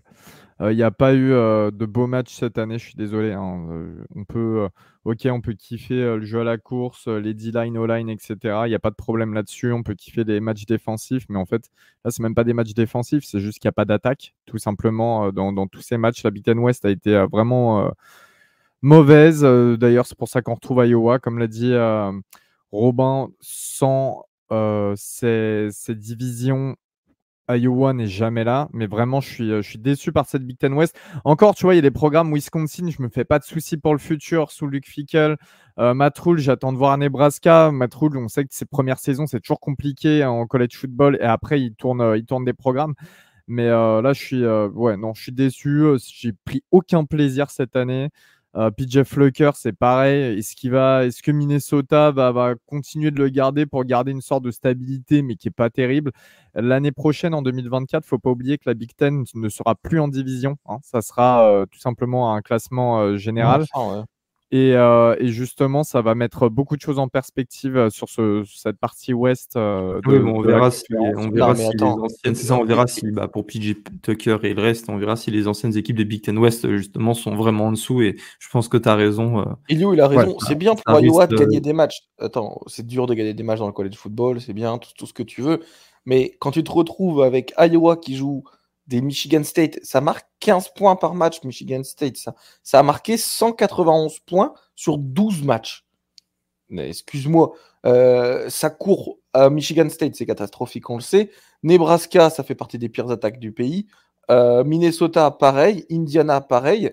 Le truc, c'est que tu te retrouves dans une Big Ten West où tu n'as personne. Et tu peux pas dire, ils ont gagné des matchs, parce qu'ils jouent personne. Ils jouent que des équipes qui sont encore plus merdiques qu'eux. Excuse-moi, mais quand dans Big Ten West, tu as Northwestern qui est bon cette année, mais qui a juste 5 victoires, 4 défaites en conférence. Tu as Wisconsin, Nebraska, Purdue, Illinois et Minnesota. Excuse-moi, mais c'est pas possible. Bon, Wisconsin, on l'a dit, ils sont très bons, mais Nebraska, Purdue, Illinois, Minnesota, c'est putride cette année. C'est putride. Tiens, tu peux pas faire ça. En parlant d'Indiana Purdue, Robin, j'allais oublier. Purdue a remporté le Old Oaken Bucket, la rivalité de l'État entre Indiana et Purdue. C'était la 300e victoire au Ross-Ade Stadium pour les Boilermakers qui concluent leur saison. Leur saison compliquée, une saison à 4 victoires et 8 défaites. Finalement, ça a été le premier gros match d'Hudson Card qui revenait de blessure, 275 yards et 3 touchdowns dans la passe, plus 85 yards et 1 touchdown dans la course. On l'a vu dans le registre en fait qu'on connaissait de lui à Texas. Et au moins, voilà, ils ont l'assurance d'avoir l'an prochain un quarterback sympa. Et je pense que Purdue peut monter en puissance pour la seconde année de Ryan Walters, l'ancien défensif coordinateur d'Illinois. Palmetto Bowl, les gars, Clemson qui a battu South Carolina. Si le match a été nul, apparemment, je vous avoue, je ne l'ai pas regardé parce qu'il y avait il était naze. Ouais, mais au moins, voilà, Clemson tient sa revanche de l'an dernier. Ils avaient perdu à domicile. Là, pour le coup, c'était une superbe rencontre. Et ce qui prive en fait les Gamecocks de se qualifier en bowl avec un bilan de 5 victoires et 7 défaites. Voilà, c'est une saison ratée pour South Carolina. C'est aussi une saison ratée pour Clemson parce qu'évidemment, les Tigers ne se qualifient pas en finale de conférence. Mais la fin de saison a été assez jolie avec quand même 2 victoires face à Notre-Dame et North Carolina, les 2 qui étaient classés. Et cette dernière victoire face au rival South Carolina dans le Palmetto Bowl, au moins, voilà, tu es sur une bonne dynamique et il faut mieux terminer l'année comme ça qu'autrement. Surtout si voilà, tu es dans cette entreprise de relative reconstruction du programme. Et Shane Beamer, la haute site, elle est pas loin, à mon avis. Parce que ça commence à faire avec les bonnes classes de recrutement, etc. Depuis plusieurs saisons avec mon transfert, ça commence à faire. C'était des trous freshman là. C'est dur, je trouve hyper dur. Surtout que l'an dernier. T'as Spencer Rattler qui a sa 3e. Enfin, il n'y a pas de trou freshman là. Non, c'est une équipe. Non, mais oui, mais c'est pas lui. Le portail des transferts, c'est beaucoup de joueurs confirmés qui sont arrivés chez les Gamecocks. Non, je peux pas te laisser dire. Pour le coup, vu là, ces derniers temps, la rivalité entre Maryland et South Carolina au niveau des transferts et toutes les insultes sur les réseaux sociaux, parce que c'est un peu le cas, j'ai pas mal regardé les Gamecocks, tout ce qui s'est passé, parce que je voulais leur fate. Et leur fate, bah, elle est là, elle est présente. Il n'y a pas de progression. Ça, je peux te le dire, ça fait 2 ans que je la regarde. Ah bah oui, mais là, il n'y a pas de progression parce que l'an dernier, ils ont joué le meilleur bowl hors bowl du Nouvel An pour une équipe de la SEC, le Gator Bowl. Qu'ils ont perdu. Je suis d'accord avec toi. Là, cette année, ils font une année qui n'est pas à la hauteur de leur effectif et des promesses. Mais de là à dire qu'il est sur la haute site, c'est un peu. Bah, si tu es South Carolina avec tous les moyens investis pour les recrues, etc., et que tu à ce rythme-là, tous les programmes investissent de ouf, tu vois. Donc, mauvais. Et le programme est en descente depuis l'année dernière. Il y a des matchs manqués qui sont immanquables. Voilà. Depuis cette année, juste. Non, l'année dernière. L'an prochain, j'adhérerai à ton discours si South Carolina continue à perdre des matchs. Mais l'an prochain, pas maintenant. Tu vois, pour moi, je trouve ça encore un peu tôt.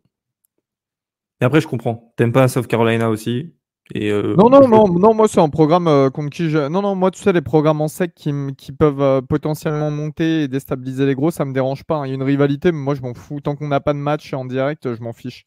Donc, réellement, j'aurais bien aimé que South Carolina devienne un bon programme de sec assez important. Et voilà. Farmageddon, qui a été joué dans la neige. Et au final, on a eu très peu de matchs cette année joués dans la neige à mon grand désarroi.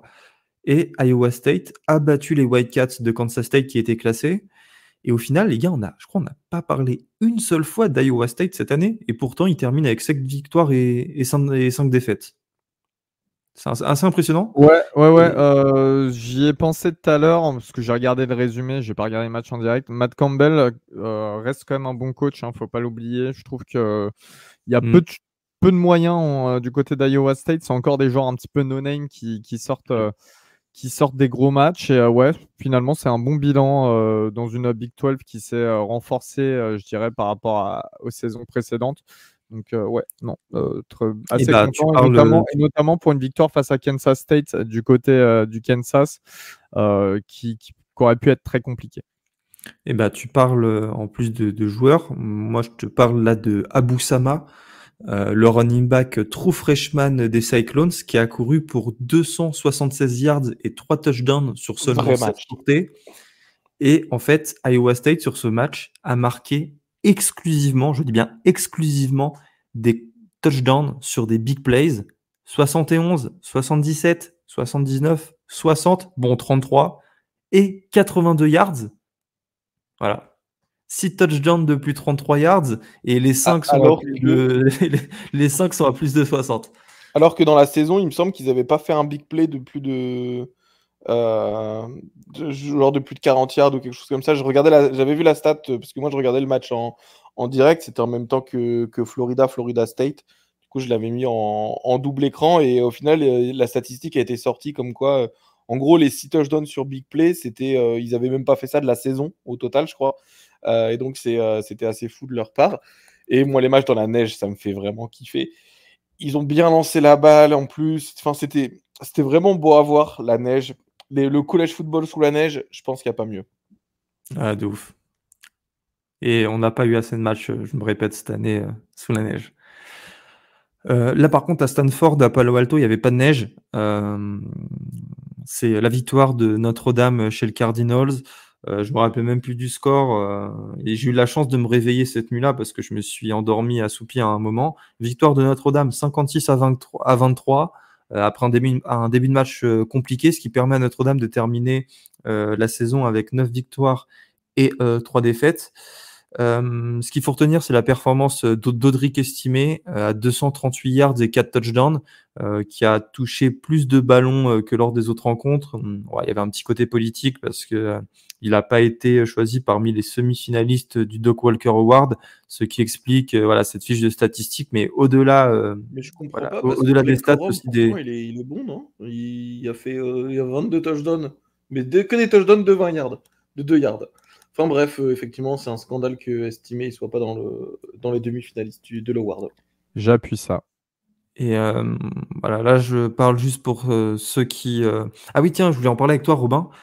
Bon, Stanford, hein, et le niveau est vraiment en dessous, je le conteste pas. Mais en fait, j'ai pris du plaisir à les regarder en attaque, paradoxalement. En fait, j'adore quand une équipe joue avec 2 quarterbacks, parce qu'ils ont 2 quarterbacks.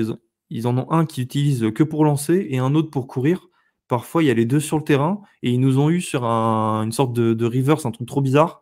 Et non, je trouve que c'est une équipe en fait assez sympa à voir jouer à Stanford et ça m'étonne pas trop là avec leur coach Traylor qui est arrivé pour prendre la relève de David Shaw. Et voilà, j'ai pris plutôt de plaisir. Et ouais, en fait, c'est vrai que c'est plaisant à voir jouer, mais moi, je peux pas prendre du plaisir parce que je déteste Stanford. Mais au final, d'un point de vue, si tu vois, c'est le même playbook avec les mêmes joueurs, mais qu'ils n'ont pas le maillot cardinal, j'adorerais regarder cette équipe. Donc, non, mais voilà, tu vois, ce que je veux dire, c'est vraiment sympa, ouais. C'est sympa à avoir joué. Et j'ai trouvé une stat qui m'a foutu le mort là, c'est que Notre-Dame, les adversaires de Notre-Dame cette année sont face à la défense de Notre-Dame en 1 sur 35 sur 3e ou 4e tentative quand il faut avancer de plus de 10 yards pour aller chercher le first down. Et vous savez quelle est la seule équipe qui a réussi à inscrire ces 10 yards? Ohio State? Bah, Ohio State, la 3e et 17 à 10 secondes de la fin du match qui nous fait perdre. J'avais envie de me tabasser vous avez compris, les glaouis. Quand j'ai vu ce truc, ça m'a foutu un coup au moral, ça, putain. Mais bref, passons à la Big 12 avec une finale qui aura lieu la semaine prochaine aussi. Ça sera à 18h sur ABC samedi entre Texas et Oklahoma State. Texas qui a d'abord battu Texas Tech 57 à 7. Voilà, j'ai pas d'autre chose à dire là-dessus. Fallait gagner ce match et ils l'ont gagné. Arch Manning a un petit peu joué. Et voilà, Texas est toujours en course hein, en cas évidemment en cas de victoire en finale de Big 12 est toujours en course pour les playoffs. Ils joueront face à Oklahoma State et là Oklahoma State a encore fait peur à Baptiste qui décidément cette année a dû perdre au moins 5 ans d'espérance de vie. Ah mais le rythme cardiaque de Baptiste il doit être terrifiant dans les matchs. Et il va clamser un jour. Ah, il va clamser. Ouais, pour ça en fait, je pense que c'est pour ça qu'il est chauve. Ça fait trop de temps qu'il regarde et qu'il en perd ses cheveux. Non, mais je pense qu'il en perd ses cheveux à cause de ça. C'est à chaque fois que tu regardes le samedi au Oklahoma State jouer, tu te dis ah, dommage. Ah, ils vont perdre ce match. Bon, je change de match. Et moi, je regardais Oklahoma State BYU jusqu'à ce que BYU gagne genre 24-0 ou 24-3, un truc comme ça à la mi-temps. Je me suis dit, bon, allez, il a pas de.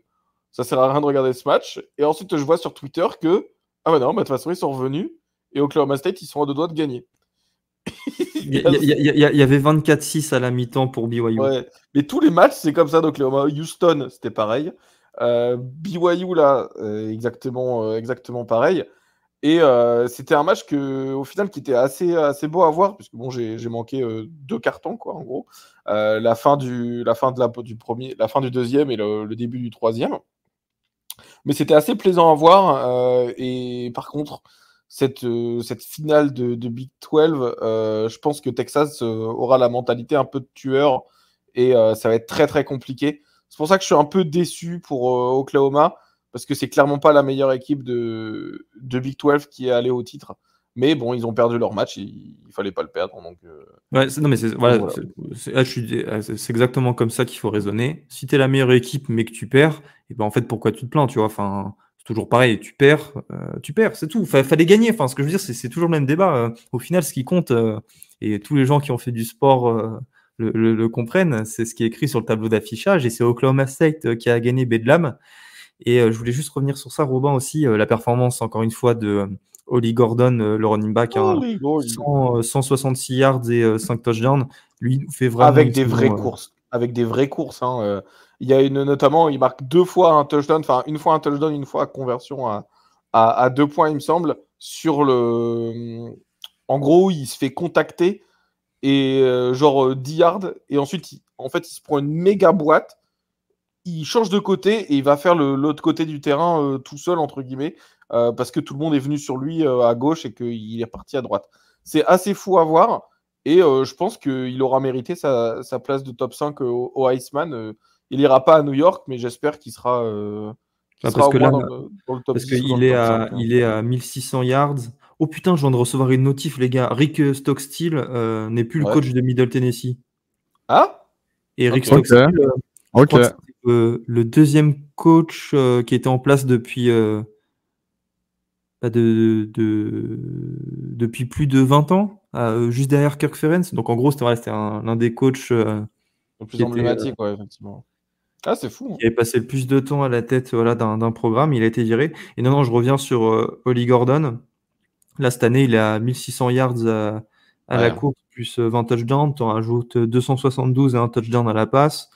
Il a fait 1, 2 matchs à plus de 200 yards. 1, 2, 3 matchs à plus de 150 et 1, 2 à plus de 120. Donc voilà, il nous fait vraiment une saison de malade et Ouais. j'espère qu'il remportera le Doc Walker Award. J'espère aussi.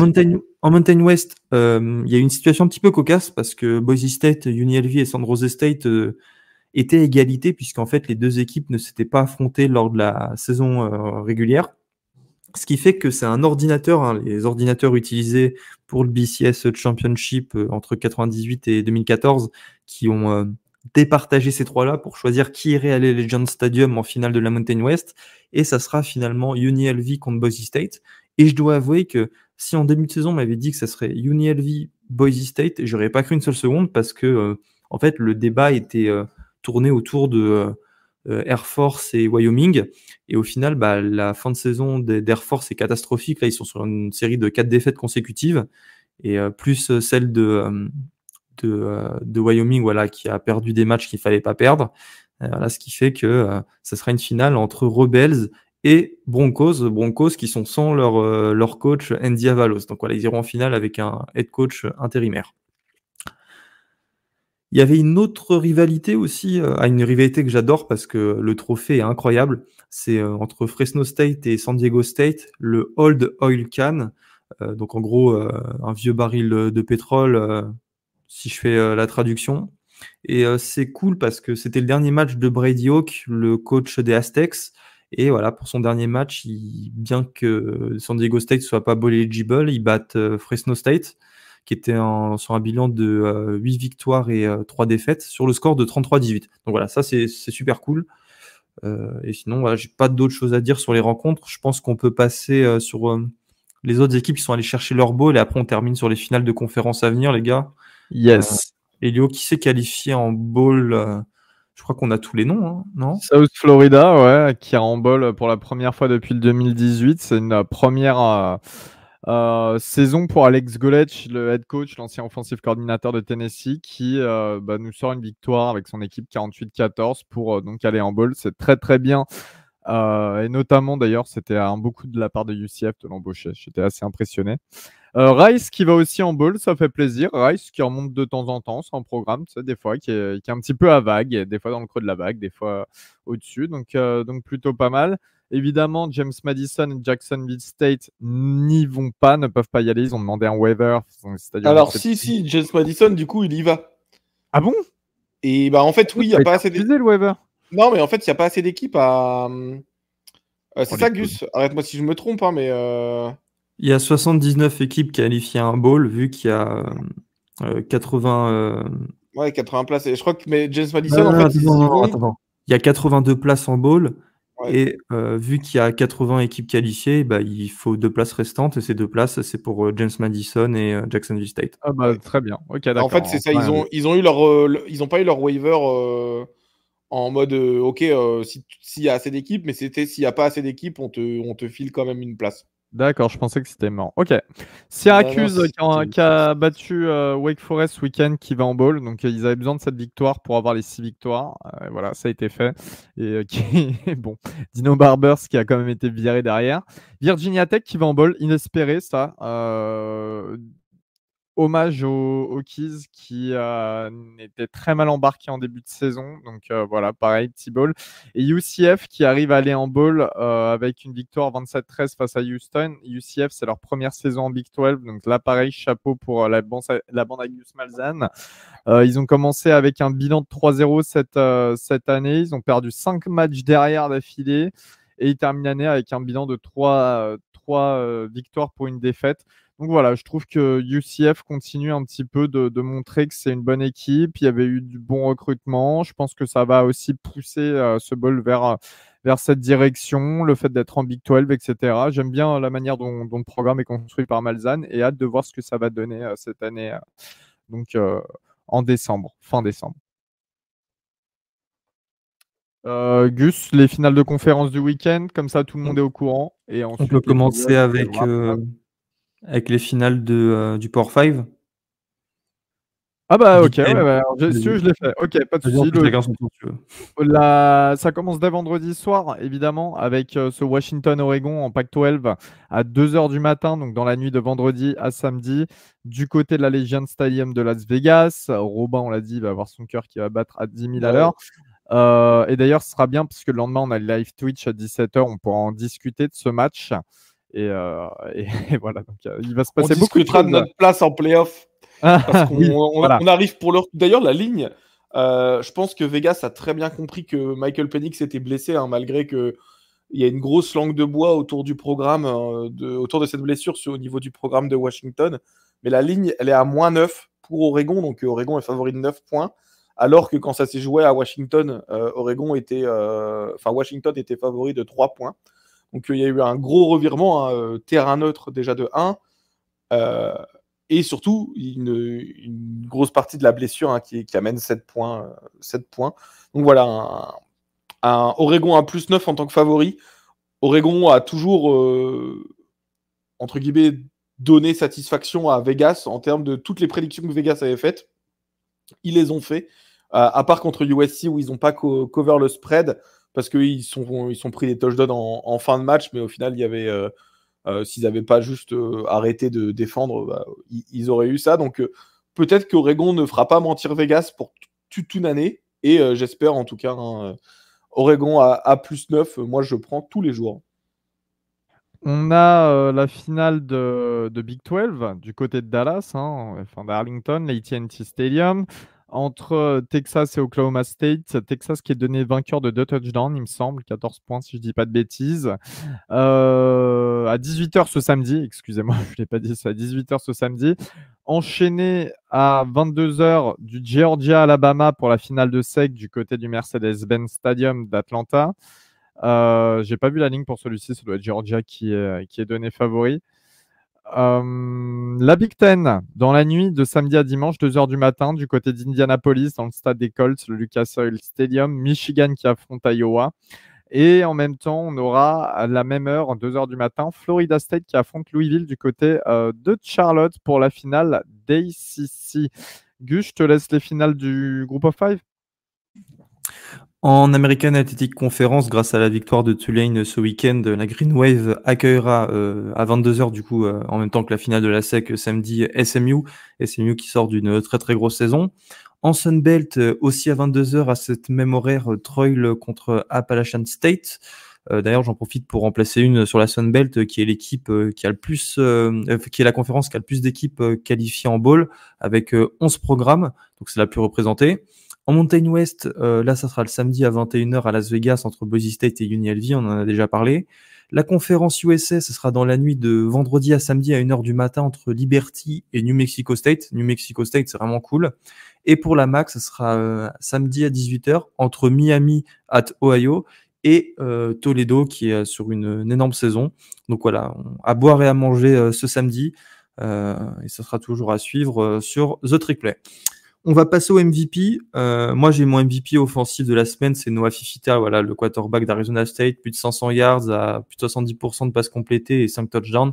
C'est une performance monstrueuse à mon sens, et content que que Arizona continue que Arizona en fait puisse continuer à être une bonne équipe ces prochaines années, et que ça soit pas un one and done.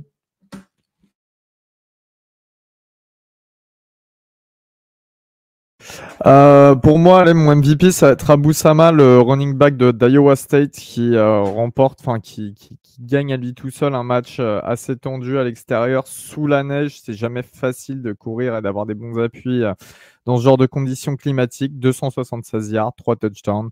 Rien à dire, chapeau. Ouais, et moi je vais faire mon homer pour la dernière semaine. Je vais mettre Bonix comme MVP.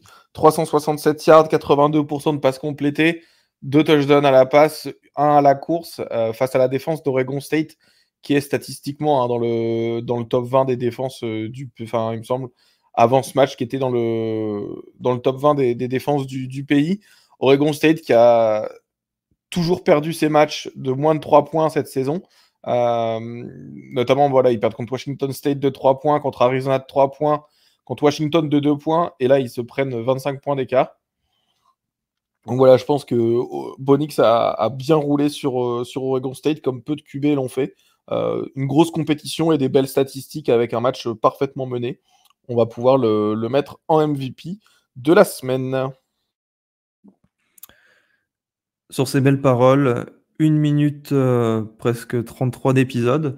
Nous, on vous dit à samedi 17h pour 1-2-6, qui résumera les matchs du vendredi à samedi, notamment le Oregon-Washington que tout le monde attend. Et on fera la présentation des gros matchs, dont évidemment le Georgia-Alabama en finale de SEC à 21h30. Merci Robin, merci Elio. Je vous dis à ce week-end et à la semaine prochaine pour le débrief. Salut tout le monde. Salut tout le monde, Salut ça les gars. excitant. Ciao.